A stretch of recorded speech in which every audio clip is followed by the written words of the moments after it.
Hello my readers, and welcome back to our channel. Today we're going to tackle another Dr. Seuss book.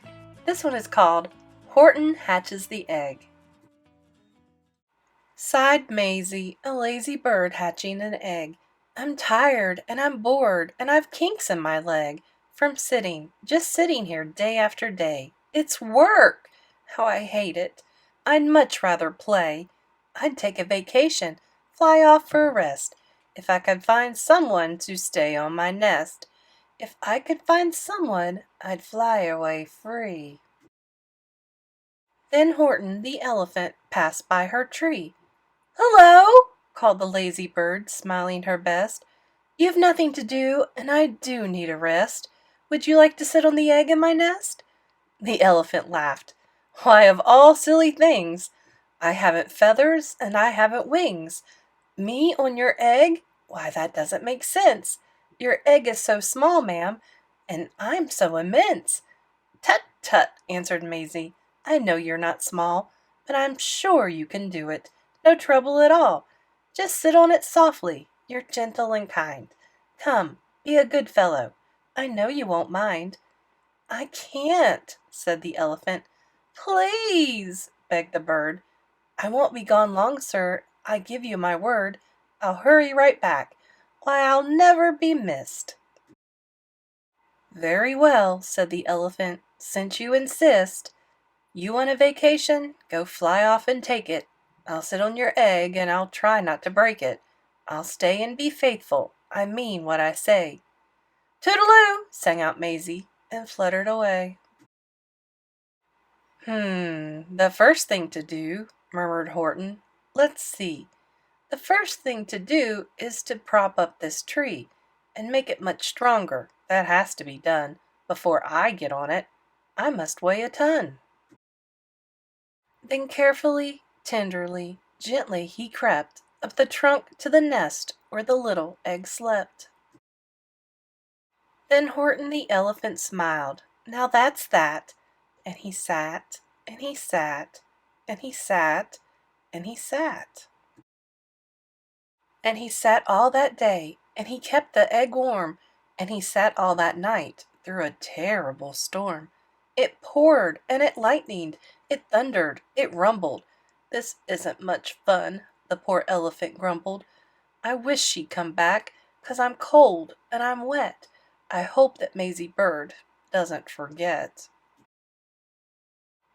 But Mayzie by this time was far beyond reach, enjoying the sunshine way off in Palm Beach, and having such fun, such a wonderful rest, decided she'd never go back to her nest.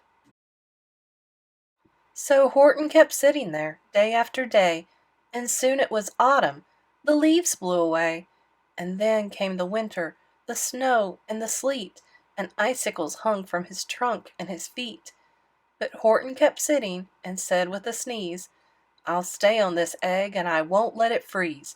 I meant what I said, and I said what I meant. An elephant's faithful, 100%.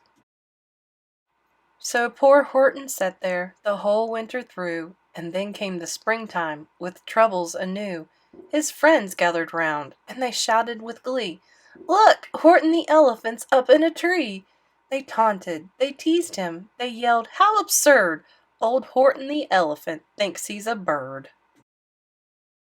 They laughed and they laughed, then they all ran away, and Horton was lonely. He wanted to play, but he sat on the egg and continued to say, "I meant what I said, and I said what I meant.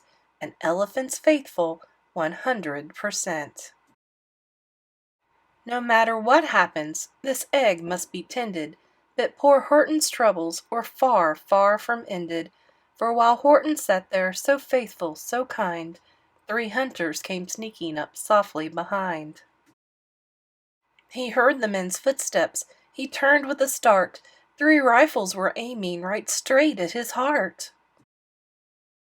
Did he run? He did not. Horton stayed on that nest. He held his head high and he threw out his chest, and he looked at the hunters as much as to say, "Shoot if you must, but I won't run away.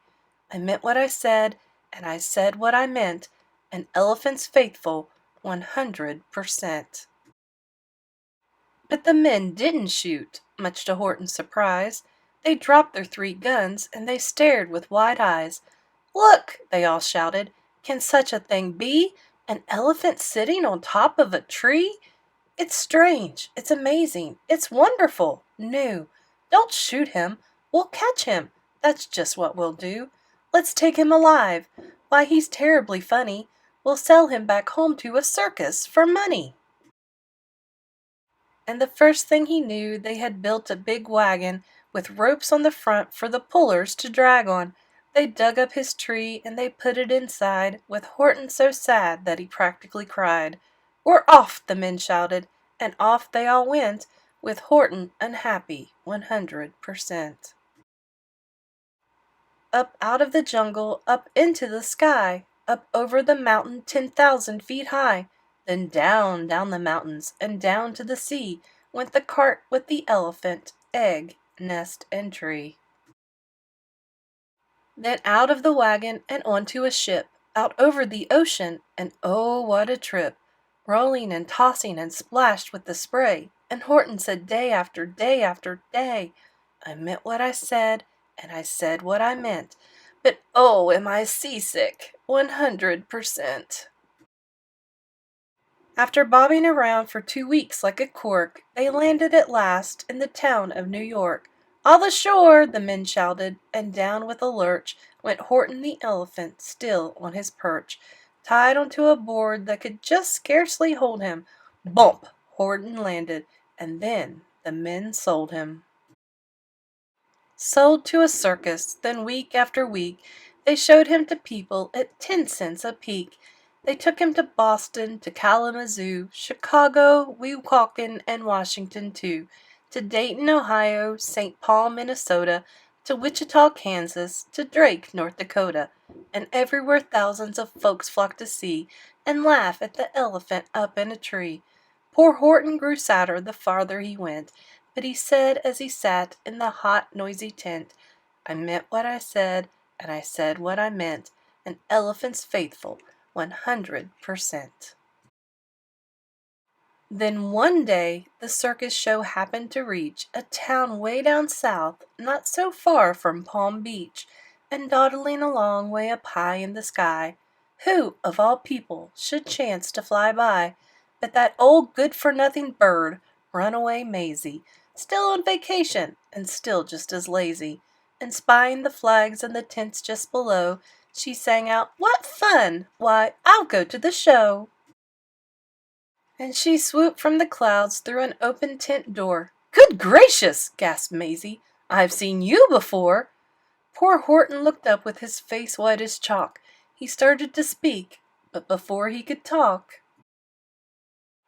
there rang out the noisiest, ear-splitting squeaks from the egg that he'd sat on for 51 weeks.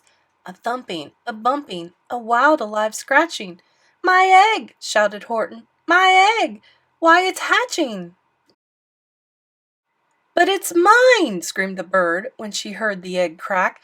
The work was all done. Now she wanted it back. "It's my egg!" she sputtered. "You stole it from me! Get off of my nest and get out of my tree!" Poor Horton backed down with a sad, heavy heart. But at that very instant the egg burst apart, and out of the pieces of red and white shell, from the egg that he'd sat on so long and so well, Horton the Elephant saw something whiz. It had ears and a tail and a trunk, just like his. And the people came shouting, "What's all this about?" They looked and they stared with their eyes popping out. Then they cheered and they cheered and they cheered more and more. They'd never seen anything like it before. "My goodness, my gracious!" they shouted. "My word! It's something brand new. It's an elephant bird! And it should be, it should be, it should be like that." Because Horton was faithful. He sat and he sat. He meant what he said, and he said what he meant. And they sent him home happy, 100%. I like Horton. He's a good guy. Well, if you like this video, don't forget to like and subscribe, become a channel member, and we'll see you in another story.